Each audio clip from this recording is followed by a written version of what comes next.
amagoo alal. asalaamaaleykum ñu ngi nuyu bépp auditeur u Rewmi FM ñi nga xamante ni ñooy ànd ak rajo bi di Rewmi FM Dakar 97.5 rawatina seen émission sociale toute la ville en parle samedi bu jot 10h jàpp 11h tey ji seen émission sociale toute la ville en parle dalal kile di Ibrahima Ama Diémé nekk observateur historien ak tamit politique ak kile di Elias Bassène bu collectif patient en danger daañu am intervention par téléphone ñu fas yéene waxtaane li nga xamante ni mooy drame ba am ca hôpital bu Tivaouane nga xamante ni actuellement gis ngeen ni dafa occupé actualité bi gannaaw fukki bébé ak benn bi ñu daal di ñàkkee seen bakkan njiitu réew Sénégal sax décrété 3 jours de deuil national ak gis ngeen mesures yi nga xamante ni jël na ko daar ba daal di limogé ministre de la santé et de l'action sociale Abdoulaye Diouf Sarr daal di tabb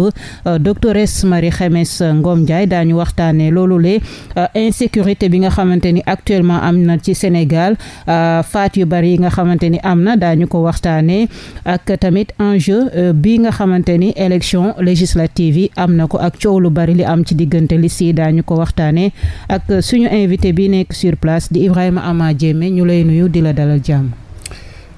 maa ngi lay fay Ndeye Comba Moreau di nuyuwaale en même temps auditeur u Rewmi FM ak fépp ñu mënte ne muy biir réew mi ak biti réew ndax xam naa ne seen panel bi léegi mu ngi ci réseaux sociaux yi may nuyu itam seeni collaborateurs yi nekk fii techniciens yi ci nekk ci xarale bi pour que justement du ñu mën a waxtaan egg ci fu mu war a eggee nuyuwaale en même temps que sama co-invité ki nga xam ne dina intervenir par téléphone waaw di dalal ko aussi voilà mi ngi noonu ñuy njëkkee ponk bi nga xamante ni ñu leen di fàttali juste que Ibrahima Ama Diémé observateur la ci wàllum crise casamançaise bokk ci groupe de réflexion pour la paix en Casamance ci lañ ko gën a ràññee mais tamit homme politique la nekk tamit professeur d'histoire et de géographie en retraite kon si kanam tuuti daañu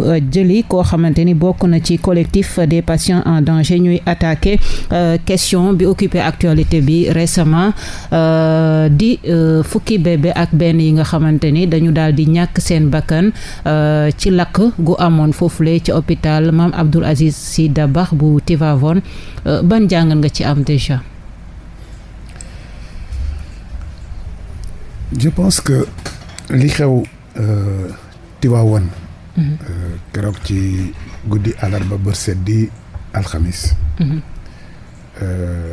métti na ba jéggi dayo yaakaar naa képp kuy sénégalais képp kuy doomu aadama sax même boo nekkul sénégalais nga xam luy liir muy tout tànk bu ndaw gane si àddina mu génnee àddina ci yooyu condition dina la métti waaye boo ko nangoo ba pare nangu ne loolu mbiru suñu borom la ndax bu mu lay jox yow sax daf laa bett bu muy jëlit bu bett la war ngaa nangu ne loolu moo mën a am li ci des ma xam ne accident moom accident la ndax li ko indi d'après luñ ci amagum comme information mooy am na certainement court-circuit bi am bi entraîné lakk-lakk bi te mu am ci guddi donc yooyu yëpp nekk na ay éléments yoo xam ne bu ñu ko seetee rek ñu xam ne bon métti na ñu jaal sunu mbokk Tiwaawan yi dooree ko ci xalif général Tidiane boole ci képp kuy bokk ci kuréel yooyu boole ci réew mi boole ci jiitu réew mi ndax réew mi bu amee lu ko métti rek jiitu réew mi moom moo ci jëkk am métit itam ñu war koo jàppale yaakaar naa ndax ku jàppale réew jiitu réew mi ci yu difficulté yu mel nii réew mi nga jàppale pour que quel que soit li am ñu dépassé ko ndax ay événement yu mel ni bii jaar nañu fii te du ñàkk dina ñaan yàlla bu mu amati mais xam nga doomu aadama moom doomu aadama rek la mën a doon. tey bànneex la suba mu nekk lu métti donc ñu nangu ne rek loolu am na léegi li war a am mooy ñu dépassé ko.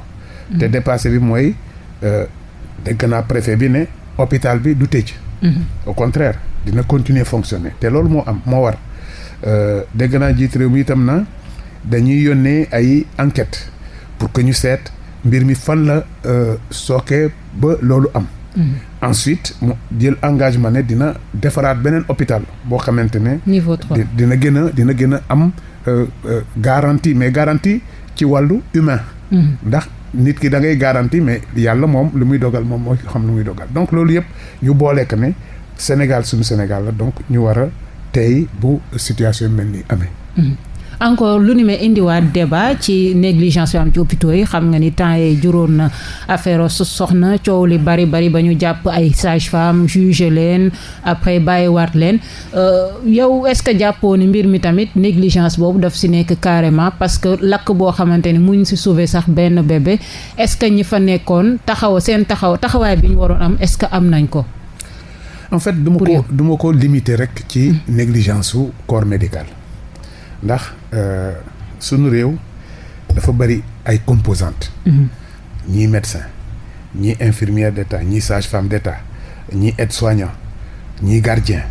ñi nga ñëw ci beneen anam ñii policier ñii gendarme ñii soldat ñii enseignant ñii béykat ñii leneen ak leneen ay menuisier ak kenn xamul. donc ma yaakaar ne rek am na mal boo xam ne. Ça, il faut l'appeler le mal sénégalais ou peut-être même le mal mondial. De plus en plus nit ñi nangootuñu engagé wu ci wàllu responsabilité dañ koy tudd nii rek. waaye dañ ci engagé lu bari. xam nga man jàngalekat laa wax nga ko fii. te xam naa lu ci jàngale. xam naa jàngale ci boppam sacerdoce la. boo xamante ni bu métti la ndax yow déjà say waa kër sa jaboot pour nga yar ko problème la. boo amul ku la dimbale moo tey yàlla digal na doomu aadama pour que ñu nekk ñaar ba ñeent sax ndax yow ak sa borom kër ngeen am jaboot bu leen yàlla maye ngeen nekk ak maami jaboot googu mooy say waajur yow ak sa waajur sa borom kër. ñooñu ñëpp dinañu intervenir ci. encadré wu tout tànk yooyu pour que ñu mën leen tàggat ndax dugg ci àddina. ñu ñëw ñu jël lu weesu 20 doomu aadama muy ay jaboot. jox ko kenn nit ne ko instituteur nga nekk ci classe. wala ñu ne ko professeur nga nekk ci classe te professeurs yi sax léeg-léeg ñu dem ba passé ay 20 nit boo demee ba université yi. léeg-léeg da ngay gis amphithéâtre bu am 2000 étudiants. pour benn professeur. pour benn matière. kooku nar leen a yar xam nga donc yombul.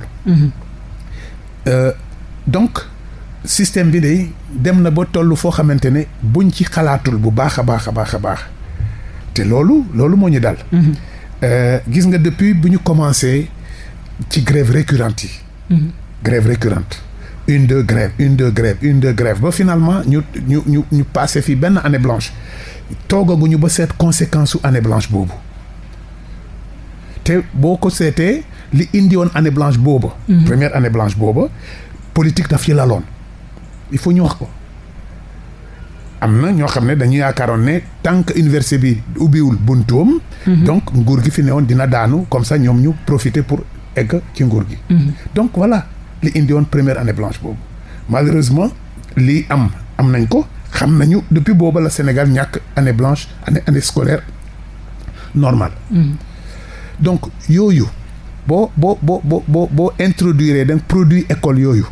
école boobu seen produit mooy ñu jàngal. nga introduire leen léegi ci vie active ñu war a gérer mais nu muy mel. mooy ñu nekk actuellement. partout boo demee ba. mooy échec bu éducation bi. mooy à la base oui. te ensuite les familles aujourd'hui compte tenu de l'urbanisation famille tey pratiquement dans les villes pratiquement ñu bëri talatuñu nu ñuy yoree seeni jaboot ndax dëkkuwaay bi dafa xat donc jaboot bu sew bi yow mi seeni responsable li la gënal mooy ñu nekk ci mbedd mi comme ça yow nga feex tuuti parce que amoo espace da nga leen di soxla heure añ bu añ jot ci ngay ne añ xale yi ñu dem seet xale yi boo leen gisee sawa boo leen gisul beneen problème la. Ensuite bu ñu añee ba pare ñu génnaat. Sinon ñu ngi ci école ba te bu ñu demee ci école ba 1 jour sur 2 tey ñu ngi grève demain bu ñu xëyee du ñu gontu ensuite et cetera yooyu yëpp war nañ toog seetaat ko. te bu ñuy toog di ko seetaat waxtaan il faudrait ñu bàyyi waxtaan boo xam ne moom moo fi ne aujourd'hui. boo xam ne day koy regretter parce que ku nekk da ngay jàpp ne yow rek yaa moomee dégg. yow yaa moomee dégg keneen amul dégg. yow yaa war a toog keneen mënul toog yow yaa war a def keneen mënul def donc ñàkk kóoluwante boobu bi nekk diggante parti politique yi acteurs politiques yi société civile bi ak ñëpp mais loolu moo ñu indee lii. moo ñu indi résultat bi. kon xam naa Ibrahima Madiémé dañuy dem jëli Elias parce que mi ngi bëgg a yàgg ci ligne bi Elias Ndoye bokk ci collectif Patients en danger collectif boobu mi ngi juddu ci bi nga xamante ni gis ngeen daam boobule di Astu Soxna faatu na ci hôpital bu Louga par négligence ñoom ñu sos mbir moomule ngir ñaawlu négligence bi nga xamante ni mi ngi am ci hôpitaux yi ñu daal di jëli kon Elias Ndoye ñu mu wax ñu xalaatam ci li nga xamante ni am na foofule ca Tivaouane ñu ngi lay nuyu Elias Ndoye. maa ngi leen di fay maa ngi leen di nuyu bu baax. di leen ziar. te leen baalu wax. voilà nga nekk membre ci collectif Patients en danger déjà lan mooy sa analyse bi nga xamante ni def nga ko ci li am foofule ca Tivaouane ba fukki bant bébé ak benn daal di ñàkk seen bakkan mu nekk drame bu rëy rëy. mais je dirais négligence à tous les points au niveau des établissements sanitaires ak négligence aussi ci état bi. parce que bu ñu fàtte bu yàggul dara en avril 2021 amoon na 4 bébés yu calciné woon fële ca Linguère bébé Diallo bi gaañu Kaolack bërki démb bërki démb tamit ñu yeewu xëy ñu ne ñu 11 bébés dañoo calciné wu Tivaouane donc et ci yooyu yëpp à chaque fois man dama nekk nit koo xam ne souvent je lis les communiqués des conseils des ministres mais à chaque fois conseil des ministres président de la République day réclamer un audit sérieux des établissements sanitaires donc je pense que si un audit sérieux defoon nañ ko ni mu waree ak ni ca waree xëy na drame bii ñuy am Tivaouane ñu ne ñuy massawu famille yi ñu ñàkk seen bakkan di leen di jaale suñu xalif sëñ Babacar Sy Mansour xëy na loolu du am donc man jàpp naa ne négligence la.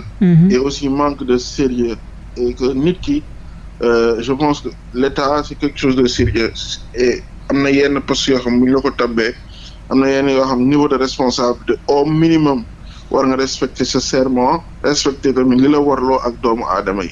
c'est tout simplement ça. Est-ce que yéen par rapport ak gis nga démb le président Sall dem na Tivaouane def na fa déclaration gaaw jël na décision ba limoger le ministre Abdoulaye Diouf Sarr est-ce que yéen jàpp ngeen ni lu ni mel rafetlu leen ko est-ce que jaroon na ñuy limoger plutôt Abdoulaye Diouf Sarr. bon ñun li ñuy exiger ci mbir moomu mooy que ñu leeral mbir mi ak leeral affaire yi xawoon mel ni leeragul depuis daaw bu leen fàtte dara mbirum Astu Soxna ba léegi leeragul ni mu waree leeree suñu bopp.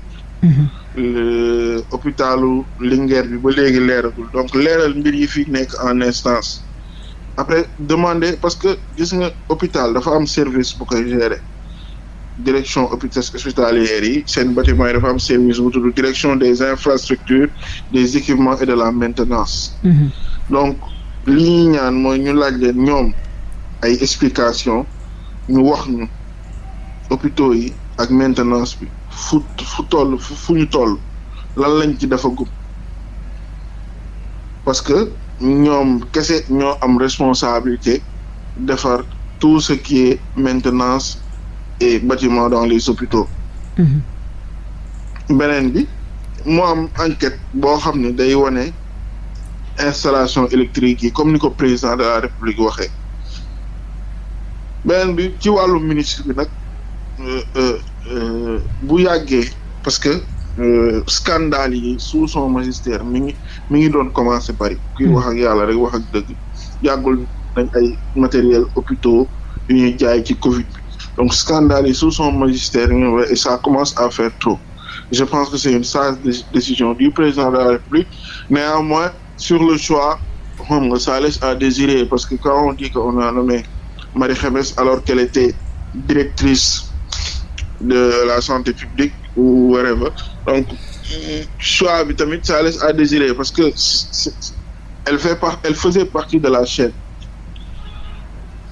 Mais bon, après, espérons qu'elle ñu ngi koy ñaanal mu ñëw réorganiser mbir yi et que mbir yi am mujjital ak jeexital et que suñu santé amaat santé bi gën ci population yi. est-ce que fas yéene ngeen organiser marche comme ni ngeen ko defee woon ci cas Astou Sokhna cette fois-ci di ngeen organiser marche waaw wala déet peut-être dernière question ñu bàyyi la. waaw dinañ organiser marche wala sitting ñu ngi waxtaan am na collègue waa patients en danger yu nekk Tivaouane ñu ngi waxtaan ak ñoom on est en train d'élaborer les TDR donc dinañ organiser marche wala sitting on va communiquer bientôt sur les dates et génne benn communiqué de presse. tamit di leeral dem am na benn journal de la place bu wax ni collectif yi day porter plainte collectif yi porté wul plainte waxul ni day porter plainte donc loolu dañ ko bëggoon leeral tamit. d'accord kon Elias Ndoye ñu ngi lay remercier bu baax a baax ci sa disponibilité ak intervention bi nga xam ne amal nga ko par rapport à ce qui s'est passé à l'hôpital de Tivaouane. Merci beaucoup ñu ngi leen di sant yéen. Merci beaucoup Elias Ndoye bu collectif Patients en danger ci intervention bi peut-être beneen question boo xamante ne dinañ la ko laaj Ibrahima Ama Diémé bu fekkee amoo looy yokk si le cas de Tivaouane.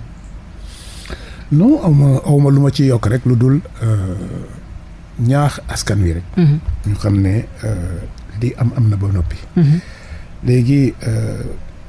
dama ñun dans le cadre de suñuy activité am nañ ne réew boo gis am na ay responsable ak ñu mënta doon et am na premier responsable ci ñëpp mooy le président de la République normalement donc moom bu demee ba ne nii la ñëpp war nañ ci jàpp war nañ ci topp pour que li mu bëgg mbébét bu mu am tant que moo fi nekkagum loolu mën a jaar ci ni mu ko bëggee. yow d'accord nga ci limogeage yu Diouf Sarr. mais awma ci lu may d'accord wala lu ma ci d'accord wala bañ ci d'accord ndax bu ñu xamee réew yi ci àddina ñuy doxee nga xam ne au moins suñu réew bokk na ci kenn ngay tànn te kooku nga fal mooy le jour de l'élection présidentielle dina bari ay candidats waaye kenn rek nga fal ba pare nag nga jox ko pratiquement mandat pour que moom mu seet ku ko doy mu jël ko tafal ko ci moom pour mu am lu mu koy confier ci yow li nga ko jox donc bu demee ba ne kii mënatuma ànd ak moom rek mu apprécier doo ne fii d'accord naa wala d'accord ma parce que bu heure bilan buy jot duñ ko laaj Diouf Sarr duñ ko laaj Khemesse duñ ko laaj Marie Coll Seck Macky Sall lañ koy laaj donc ñun gis nga ku muy jël ak ku mu jëlul moom moo xam pourquoi bii yoon mu ne dafay dindi ministre de Diouf la santé teg fa docteur Marie Khemesse teg fa docteur Marie Khemesse Ngom à qui je souhaite vraiment toutes les chances parce que de toute façon bu fekkente ne du point de vue formation médecin la donc kenn du ne xamul luñ ko dénk lan la donc léegi dañ ko souhaiter mu am chance su yóbbu santé fu ko ñëpp séntu voilà beneen ponk bu soxal actualité bi ñu foog ñu aborder ko di recrudescence meurtre yi maanaam faat yu bari nga xam ni mi ngi am ci société sénégalaise agression yi ci biir kër yi faatante yi insécurité boobu nga xamante ni tey jii société sénégalaise mi ngi koy dund Ibrahima Ama Diémé ban analyse nga siy def mu nekk lu grave gis nga cas bi ci mujjee am mooy ki nga xam ne dem na faat ku doon liggéey ci service transfert d'argent ainsi de suite jël somme bi yóbbu këram pour ngénte doomam boobu tamit def tole bu rëy ci semaine bi yëpp actuellement ñu koy waxtaanee. jàngat bu ma ci am rek mooy méthode lu ko ba pare ñaar askan wi ñu xam ne rek lii xew Sénégal. yemul ci Sénégal rek. xam nga ñun ñëpp ay doomu aadama lañu. muy ngay nit ku ñuul ngay nit ku weex. ngay nit ku jaune nga dëkk Amérique dëkk Sénégal dëkk Afrique. dëkk États-Unis dëkk Amérique du Sud Australie nit dong la. te ci yëpp lépp lu yàlla bind. nit moo fi gën a doy waar. d'ailleurs xalaatkat yi nee nañu l'homme est le principal ennemi de l'homme. ndax nit olof day wax naan nitay garabam. waaye. nitay poson. voilà il faut dire. il faut dire en vérité que kii gën a faagaagal nit. mooy moromu nitam. dégg nga. donc lii xew li ma ko waxee fii base bi mooy dañu raté à un certain moment. éducation. et ça c'est dans tous les peuples du monde. réew boo dem boo jàngatee situation yi fa ne nit ñi dañu finir par accepter ne que système éducation bu ñu engagé ci àddina bi moo ñu indee lii ndax nit ki soit encore yow da ngay renvoyer yëpp waat ci éducation. oui. parce que il faut bien que les gens soient suffisamment conscients. d'abord bu dee islam bu ñu wuyoo. luñ ci jëkk sàkk luñ ci jëkk ñaax mooy jàngal. jàngal iqra. mais jàng boobu du dem rek jël livre nga jàng ko mu jeex wala dem jël livre jàng ko nga am ay lijaasa mu jeex mais jàngal d'abord yow yaay kan bala nga war a taxawaayu doomu aadama boo xamul yaay kan et puis ci livre boobu que ça soit ci alxuraan wala ci Bible. moo xam ne tey mooy suñu référence yu bees yi. mais avant ça suñuy religion itam amoon na yeneen référence dañ leen ne yàlla dafa sàkk doomu aadama ci image yu boppam donc boo bëggee xam yàlla xoolal. doomu aadama yow mënoo xool sa bopp mënoo ko même boo taxawoon ci seetu doo xool sa bopp parce que boo taxee ci seetu sa kanam ngay seet. boo bëggee gis sa ginnaaw foog nga tourner. te boo tourner nii ngay def gis benn côté. donc boo bëggee gis doomu aadama nu mu mel il faut nga xool sa naataango c'est-à-dire lépp lu ci yow loolu moo nekk ci ki ngay xool. te kooku nag bu fekkente ne dem nga ba nangu ne yàlla moo ko créé nu mu la créé yow. mel ni yow pour jox ko qualité bi mu ko jox mais war ngaa nangu ne kooku war nga ko sacraliser waroo ko def lenn. lu dul soo ko mënta dimbali mais bàyyi ko nu mu nekkee waaye boo demee ba yow gëmoo ne kii ni yow la mel. li ci moom ci loolu la ne xëy na sax li ko yàlla joxu la ko nga di ko nangu faagagal pour lu am ñu ñàkk solo loo xamante ne bien matériel kese la mais loolu. nga xam ne raté nañu sunu éducation de base. ak foo mënta nekk nag. parce que dem nañ ba léegi matériellement les matériels ñoo jël place bu la téléphone jaralee bakkanu doomu aadama wala oto jaral la bakkanu doomu aadama wala comme ni nga ko waxee bëgg def njënte buy puukare jaral la doomu aadama mais fu ñu tollu or malheureusement ñëpp ñoo xamante ne ak bépp chaîne boo ko jëlee foo xamante ne fa la ñu waroon a dem jooytu ñooñu ñoo la gën a bëgg les choses matérielles d'ici-bas muy kër gu rafet muy oto bu rafet muy téléphone bu rafet muy soxna su rafet muy leneen ak leneen muy mbubu bu rafet donc à part seulement fan lañu teg yàlla te bu ñu tegul yàlla ci place am bu ñu tegul diine ci place am mais nga xam ne c'est la dérive et c'est ça qui ramène justement la réalité de l'homme et le principal ennemi de l'homme léegi fi mu toll je crois que ñun ñëpp la interpellé à commencer par jàngalekat yi mais à commencer également par yenn journalistes yi. à commencer par borom kër yi à commencer par. ku ne am nga ci part de responsabilité ku ne amul kenn ku ëppale moromam part de responsabilité amul kenn parce que boo seetee suñu organisation fu nekk état teg na fa nit boo xam ne lii la ñu la dénk. mais yow boo fa toogee soo talul leneen lu dul. yow sa poche. mais doo liggéey li nga war a liggéey c'est sûr. même chauffeur taxi bi.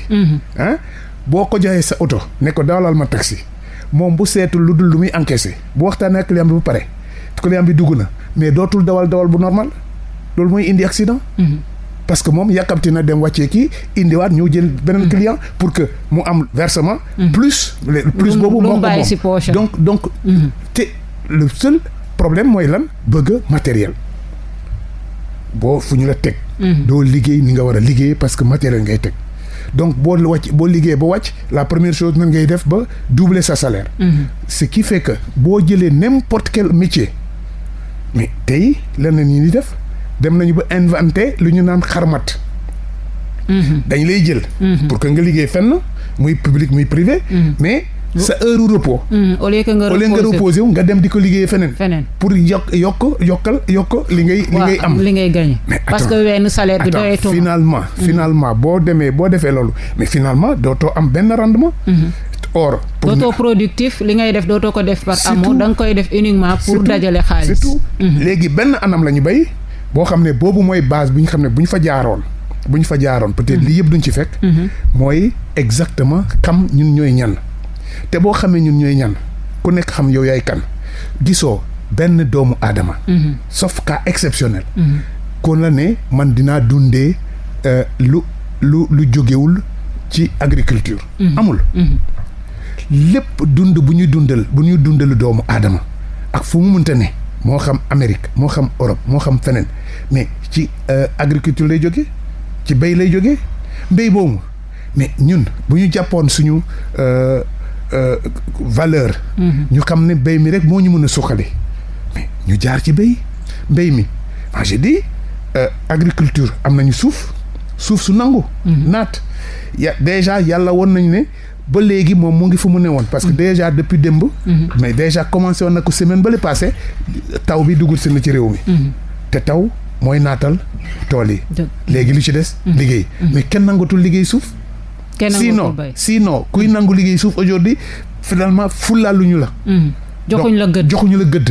alors finalement mais loolu mooy problème yi donc soo amul looy lekk mais foog nga wuti ko beneen anam. noo koy wutee sàcc agressé. rek loolu rek. parce qu'il faut bien nga dund. te loolu mooy réalité bi léegi nan la ñuy def ba changer mentalité nit ñi. ñu xam ne amul liggéey bu gën moromu liggéeyam. liggéey yëpp ñoo yem. l'essentiel da ngay ñàkk ñu fay la da ngay ñàkk nga am ñu dooleel ñoo xamante ne bëgg nañu lu ñu def mais plusieurs projets andi nañ ko fii naan dañuy dem nañu tey ñu ngi ci projet wu xëyu.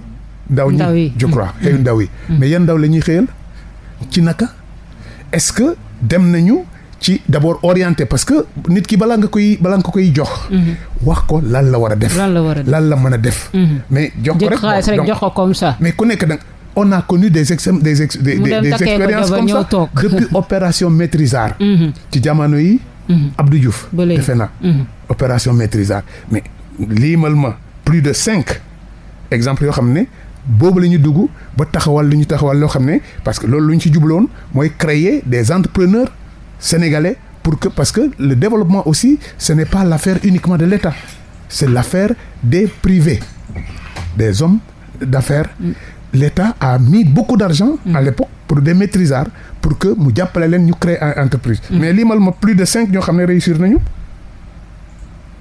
parce que tout simplement on les a pas préparés à ça. Mais bu ñu leen préparé woon parce que aujourd'hui tous les consortiums ñu ñuy naw mais consortium yi foofu noonu la ñu juddoo dans tous les pays xam ne état am na lu mu mën mais état bi mënul lépp mais ñun dañu ëlbati affaires yi ba ñu yaakaar ne ku nekk ci état rek d'une manière générale ñoo mën keneen mënul ce qui fait bu ñu la tabalee tey benn sous-préfet dans un arrondissement population arrondissement bi yëpp dañuy yaakaar ne léegi seen développement mu ngi dépendre ci sous-préfet bi kenn dootul defati dara boo demee préfet même chose boo demee député même chose boo demee maire même chose alors finalement maire ba président de la république ça y est fal nañu suñu président donc moom mooy liggéey ku nekk toog mais loolu mënut a yóbbu réew fenn boo jëloon ki gën ci nit ñi dégg nga indi ko ci suñu réew ne ko yaay président de la république ki gën ci mbindeef ak n'importe quel diine boo jël nga indi ko teg ko président mais mu jël ay sénégalais ñi ko wër ñuy liggéey mais du def plus que ceux qui sont là sont en train de faire parce que il faut ñu gëm ne dañu war a liggéey kenn ku nekk fexe liggéey ba au moins mënal sa bopp. boo ku ne am le minimum. les besoins vitaux mënal sa bopp. te mënal sa bopp weesuwul exemple yu ñu bàyyi ma yu ñu yar. lu ñuy won mais jëlal ginaar. buy nen day boofu ne ni ba mu dem keroog bu mu koy toj. mu yor ay poussin cuuc lu mu for mu jox leen waaye bu demee ba cuuc yi commencé sax ay laaf. mais jeex na lu muy for mu daw bàyyi leen foofu. pour que ne leen débrouiller leen ni man. demal leen seen bopp. mais comme ça ñu mën a demal seen bopp. voilà mais ñun da nga yaakaar ne rek bon fal naa benn député donc c'est terminé sama problème yëpp moo koy réglé. fal naa benn maire donc sama problème yëpp moo koy réglé sama papa ngi dund sama problème yëpp moo koy réglé. non il faut que nit ñi xam ne liggéey moo ñu war te liggéey bi jafewul noonu parce que kenn ku nekk bu fekkee dañu ne liggéey amul mais comme wax naa la ne àddina li ko yóbbu li ko indi ba fii. mais mbéy moo ko indi ba fii te du point de vue de l'histoire la première révolution du monde la première dont on parle moins malheureusement c'est la découverte de l'agriculture. Quand l'homme a découvert l'agriculture ci la xam ne ci la àddina bi changé voilà. Complètement parce que bu boobaa nit ki dematul di wër lu muy lekk mais da ngay toog fi nga toog daal di produire li nga soxla lekk ko aujourd'hui bay nañu loolu. donc finalement bu amul espace booy bay looy def. ñuy war a liggéey amuñu ñu dundee mooy jur insécurité booy dugg ci utum terrain pour ngay dëkk. dans une commune on te donne 10 mètres sur 15 10 mètres sur 15 loo ci mën a def. 10 mètres sur 15 te nit ñi nekk di deewoo pour boobu alors qu'à l'intérieur il y a des espaces yoo xam ne des espaces mais ku ci laal ñu ne noonu bàyyi suñu suuf ba pare duñ ko def dara coow li nga dégg ci réew mi yëpp ñu ne dañu bëgg réew mi développer mais mënoo def ay projet de développement tant que tegoo ko ci suuf léegi entrepreneur bu ñëw ne lii laa bëgg a def. ñu ne ko bu laal suñu suuf te borom suuf yi nanguwuñ def dara ci def dara. voilà ñu ngi leen di fàttali yéen a ngi suivre seen émission sociale toute la ville en parle tey jii Ndeye Comba Moreau dalal Ibrahima Ama Diémé waxtu bi bareetul mais foog ñu laal ko parce que tamit jur na coow toute la semaine c'est vrai que am na ponk yu bari yu occupé actualité bi mais élection législative yi tamit coow li bari na gis nga liste bi mooy jàll liste bi du jàll kii respecté wul parité. kii respecté na li ainsi de suite mu juróon coow lu bare ba gis nga ni finalement sax conseil constitutionnel xaw na dalal gaa yi gannaaw ba mu mayee coalition Yewwi Askan Wi ñu mën a rectifier erreur bi nga xamante ni defoon nañ ko déjà yow ban jàngat nga am ci coow loolu nga xamante ni liste yi pour élection législative yi jur na ko te jeexagul je pense. xam nga Ndeye Comba. ñu mel ni man. ñoo xamante ne yàlla dimbali nañu quand même am na lu tuuti lu ñu vivre ci réew mi xam nga bu ñuy coow déjà ouverture démocratique. Sénégal ñun yàlla dimbali nañu ñu fekkee ko. à l'époque de temps en temps yéen journalistes yi war ngeen gëstu peut-être fan la ñuy jógee ci ouverture démocratique bu ñu indee lu ñu am tey. buñ ci jaaree rek ñu xam ne vraiment.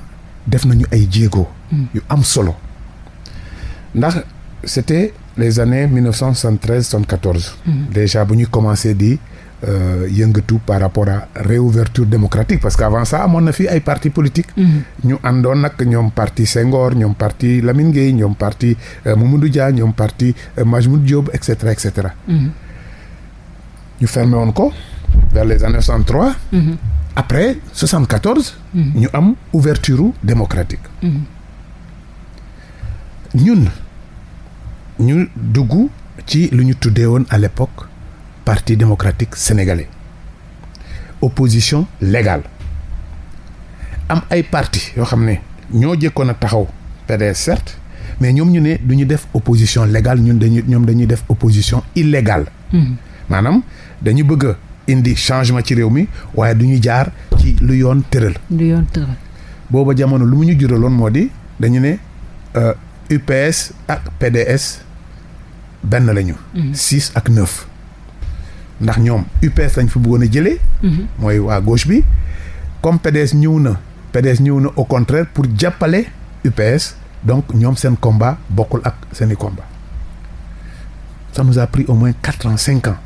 ci débat boo xam ne jaru ko woon dégg nga mais aujourd'hui Dieu merci ñooña ñooña ñoo fi gën a nekk champion wu défense su démocratie Sénégal mais ci wàllu légalité ndax boo bëggee def démocratie. il faut nga dugg ci yoon boo xamante ne moo fi ne. moo mën a am loi nu mu bon. soo ko bëggul. na ngay fexe ba nga fekkee fu ñu koy changer dégg nga. donc aujourd'hui lu tax coow li bari ci wàllu élection yooyu. uniquement pour liste. c'est parce que kenn ku ne dem nga d'abord ci principe démocratie bi mooy nañuy waxtaan. parce que principe démocratie loolu la il faut waxtaan am bu ñu waxtaanee ba déggoo ci dara. nag ku nekk fexe ba lu ñu déggoo nga dox ko du am problème mais bu ñuy wootee waxtaan d'abord. kan moo war a woote am na ñoo xam ne dañu ne tant que diw mooy woote du ma dem. mais attends il faut ñu seet fan la ñu ne. ak kan moo war a woote. justement est-ce que ki woote moo war a woote. déglu ma wax la il faut ki war a woote moo xam nga. bu may laaj sànq est-ce que président nu mu changé et cetera nee naa la moom rek la ñu fal. faluñu keneen. c'est à lui de décider. faluñu sëriñ faluñu abbé. faluñu chef de village. président de la république la ñu fal. te moom rek moo décider. faluñu général faluñu ñeneen. donc bu ñu ko falee ba pare bu fekkee ne gëm nañu ne loolu la ñu war a jaar pour tànn suñu njiit. mais jeex na ñu bàyyi ko ba diiru mandat am diggante boobu lépp lu mu jël ñun la engagé war nañ ci taxaw. donc kooku rek moo mën a woote keneen mënut a woote à sa place. donc boo ko nangoo yow boo bëggee vraiment intérêt réew mi d'abord na ngay nangu ne kooku rek moo mën a woote du keneen donc kooku bu wootee. nga ñëw léegi ci discussion bi am nga sañ-sañu wax sa gis-gis te démocratie nag bëgg na bu ñu nekkee 5. su fekkee 3 yi nee nañu lii la ñu bëgg yéen 2 yi ngeen obligé ànd ak ñoom en attendant mais comme ça bu ëllëgee nga ne magum waxoon naa ko moo gën magum xamoon naa ko mais boo teewul ci waxtaan bi parce que ki woote warta woote. mais ñuy daje ñoom dañuy décider c'est tout te bu ñuy décider am nga obligation topp loolu. conseil constitutionnel lu mu wax si liste yow. askan wi looloo see xalaat parce que temps bi. oui mais pour moi waaw. bi coow li commencé ñuy faral di waxtaan ak man li ma leen wax nee naa leen nañu topp rek yoon bi dans tous les cas ñi bëgg a déposer nañu kii jël man bu ko am na sañ-sañ ne man bii baaxul. kii ne am na baaxul mais le même législateur. maanaam waxtaan wi andi na ba ñu ne bu ñu la daxee fii. am nga sañ-sañ dem seeti kële. mais demal seeti kooku boo ko seetee lu mu décider comme moom la ñu jox boobu pouvoir. mais ñu nangu ci lu mu wax. ñu accepté te conseil constitutionnel wax na li mu wax. mais man awma leneen lu ma ci wax. léegi muy ñaan nit ñi rek. ñu nangu loolu. jublu ci élection bi. te élection bi bu leen fàttee ne bu ñu voté ba pare. am na kenn rek mooy am sañ-sañu ne fii diw moo gagné. à partir résultat yu mu yor. mooy le juge bu ñuy yónnee. kuy nekk président de la commission de recensement des votes. magistrat la du leneen. mënul nekk préfet mënul nekk gouverneur mënul nekk professeur de quoi il faut mu nekk magistrat. boobaa tamit ñu nangu ko. mais il faut ñu moom la ñu nommer parce que moom mooy président commission de recensement des votes mënul nekk keneen te mënul nekk américain mënul nekk chinois mënul nekk belge mënul. non sénégalais lay doon te magistrat lay doon. donc loolu ñun dañu war a éduquer politiciens yi maanaam les militants à la base.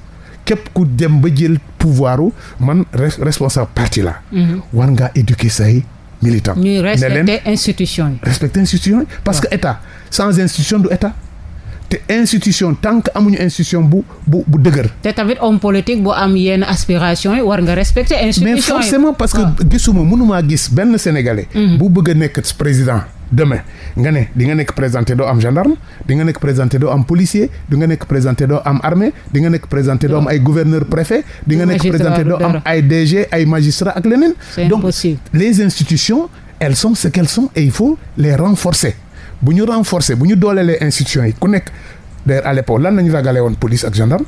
seen tenue boo gisee policier gendarme dugg ci kër. mais ñëpp tiit taxaw ba xam lu xam mais aujourd'hui dañu banaliser yooyu yëpp.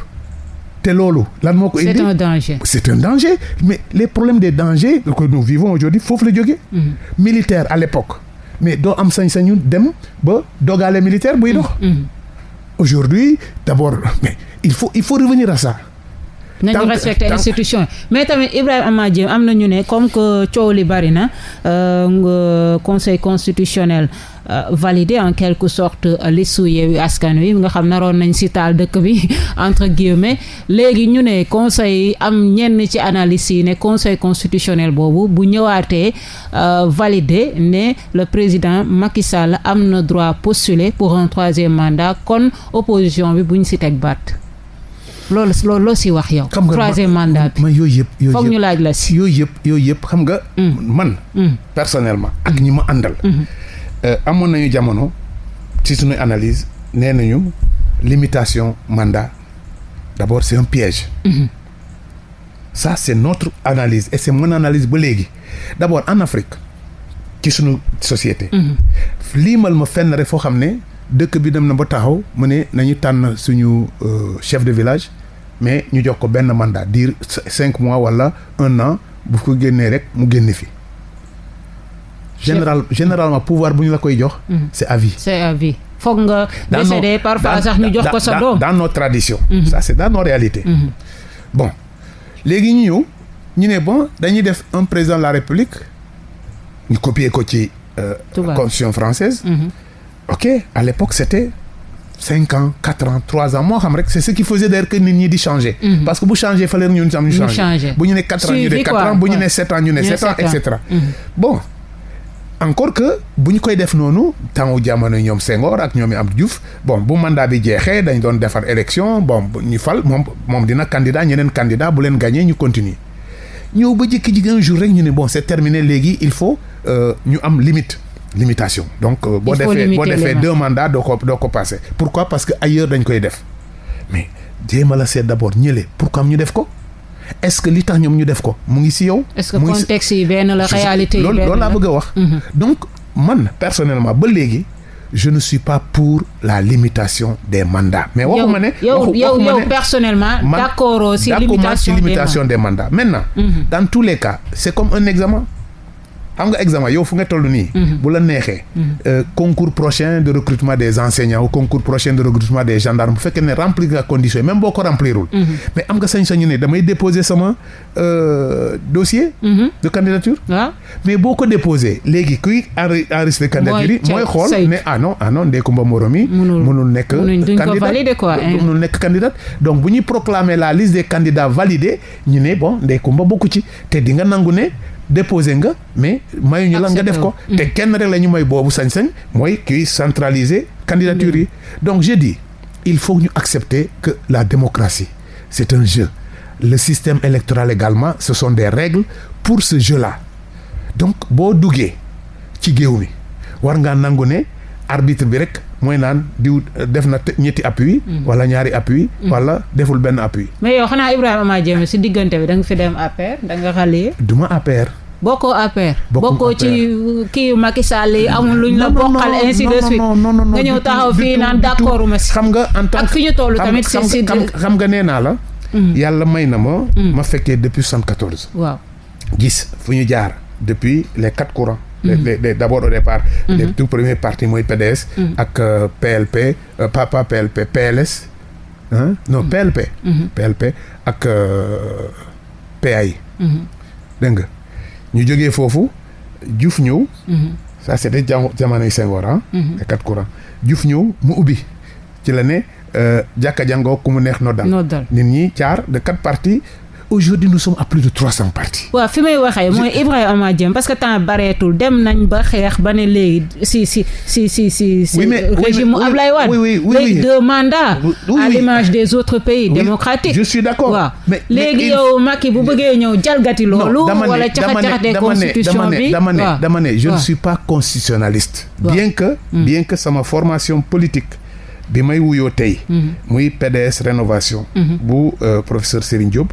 Serigne Diop constitutionnaliste la donc je dis. loolu ñoom da nga leen koy bàyyi dama leen koy bàyyi.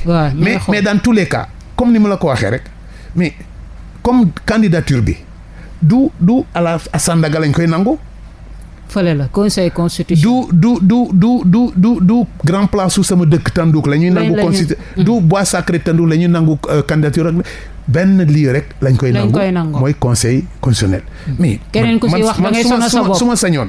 man mii wax ak yow su ma neexee bu fekkee ne foog naa ne mën naa remplir conditions yi tax ma nekk candidat mais naa déposé conseil constitutionnel bu ma ne bokkoo ma nangu. mais yow daal d'accord si limitation des mandats c'est clair. man par rapport à la question des mandats. d'accord à la question des mandats. ay deux ngay def moi je dis c'est même pas démocratique. parce que bu fekkente ne peuple bi mooy choisir. ku leen doy ku ko doy. peuple bi mooy choisir ku ko doy. yow ñu fal la tey. nga nekk président. def 5 ans.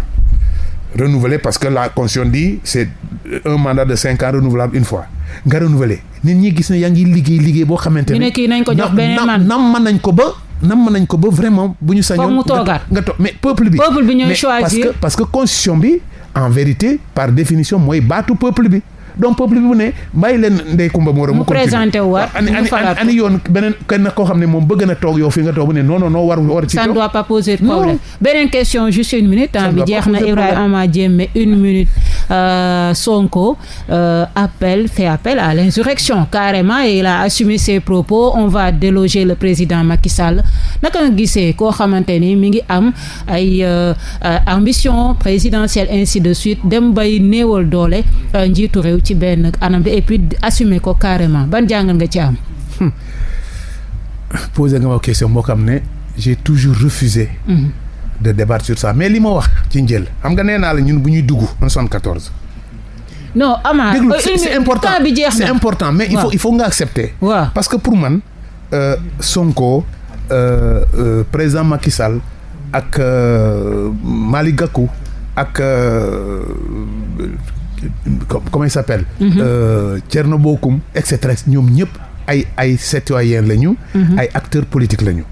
mais mënuñoo def politique bi en dehors de l'État du Sénégal. te État du Sénégal aujourd'hui kenn rek mooy wuyu ci tuuru État Sénégal. mooy le président de la République du Sénégal ak les institutions ñu koy gunge. maanaam Assemblée nationale maanaam au conseil des collectivités territoriales maanaam au conseil de xawma lan toutes les institutions. ñoo xamante ne ñooy dimbale président de la République ci mission am. donc boo nekkee acteur politique war nga bàyyi xel ñooña parce que dans tous les cas comme ni ma la ko waxee fii gisuma fi benn état bu mu fi mën a taxaw état bi taxaw ak ku mënta doon président bi ak même type de régime boo bëgg bu fekkente ne royauté la wala leneen mais il faut que nga am kuréel yooyu lay jàppale donc yow gisuma pourquoi on pense que nit ñi jóg leen bañ leen lii bañ leen la loolu mooy indi développement devenir au Sénégal c'est pas possible. un président en exercice nekk ci mandat bu légal benn opposant ne on va le déloger comme ça. yow 30 secondes en tant qu'éducateur. mais loolu laa lay xam nga wax naa non. est-ce que Sonko nekkul un perturbateur. non un manipulateur. je ne peux pas juger. Du comportement d'un acteur politique d'autant plus que man-même je suis un acteur politique. man li ma xam. c'est que bi ma accepté nekk. mais il ne respecte pas l'institution. mais attends nee naa la normalement l'obligation de tout acteur politique c'est respecter l'institution. parce que moom dafa bëgg a nekk président. ëllëg moom bu nekkee président. ñu nommé ko légalement. tout à fait benn kii toog fi Ndeye Comba on va déloger le. ça pose problème ñun dans notre démarche. ñun du PDS Rénovation. on a dit. Le Sénégal notre patrie l'Afrique notre destin. mais yow lan moo tax nangu woo wax dëgg Sonko. mais non c'est pas mais lan moo tax yéen ngeen ragal Sonko. Sonko ragaluma ko. ragaloo Sonko. ragaluma ko. mais lan moo tax bëggoo leen ko wax dëgg. mais nan laa koy waxee dëgg. c'est pas à la radio ici que je vais dire à Sonko bàyyi lii bàyyi la lee. ça me permet de verser. mais mën nga ko li ngay wax li ngay sant ndaw yi c'est dangereux. je verse en ce moment dans un débat stérile. moi je dis li ma war yow yaa jël sama temps parce que commencé wuñu à l'heure donc non parce que da nga ragal Sonko moo tax non man li ma bëgg mooy ku nekk xam ne réew mi la ñuy waxal te réew mi ñun nee nañu il y a 2 façons de prendre le pouvoir dans toutes les sociétés soit nga ñëw fakastal ko jël ko par force nga imposer wu un coup de force un coup d'état ça dépend ni nga koy tuddee ou bien nit ñi toog ñu nangu ne par consensus bon ñu dénk la réew mi. Aïcha, donc en ce moment donc foog ñu tàggoo y a une émission qui ñun on est contre ça. Ñun on est contre la prise du pouvoir par toute autre voie qui n'est pas la voie de l'expression populaire, qui n'est pas donc la voie de la démocratie. Ibrahima Ama Diémé ñu ngi lay remercier bu baax a baax bokk ci groupe de réflexion pour la paix en Casamance, observateur de la crise casamançaise, bokk ci parti du PDS Rénovation, nekk tamit professeur d'histoire et de géographie en retraite. ñu koy remercier bu baax a baax ak yéen tamit suñuy auditeur ak Mamadou Diallo bi nekkoon ci cabine technique bi Ndeye Comba Moreau di leen wax samedi prochain 10h jàpp 11h ci beneen émission beneen thème ak beneen invité jaa ngeen jëf.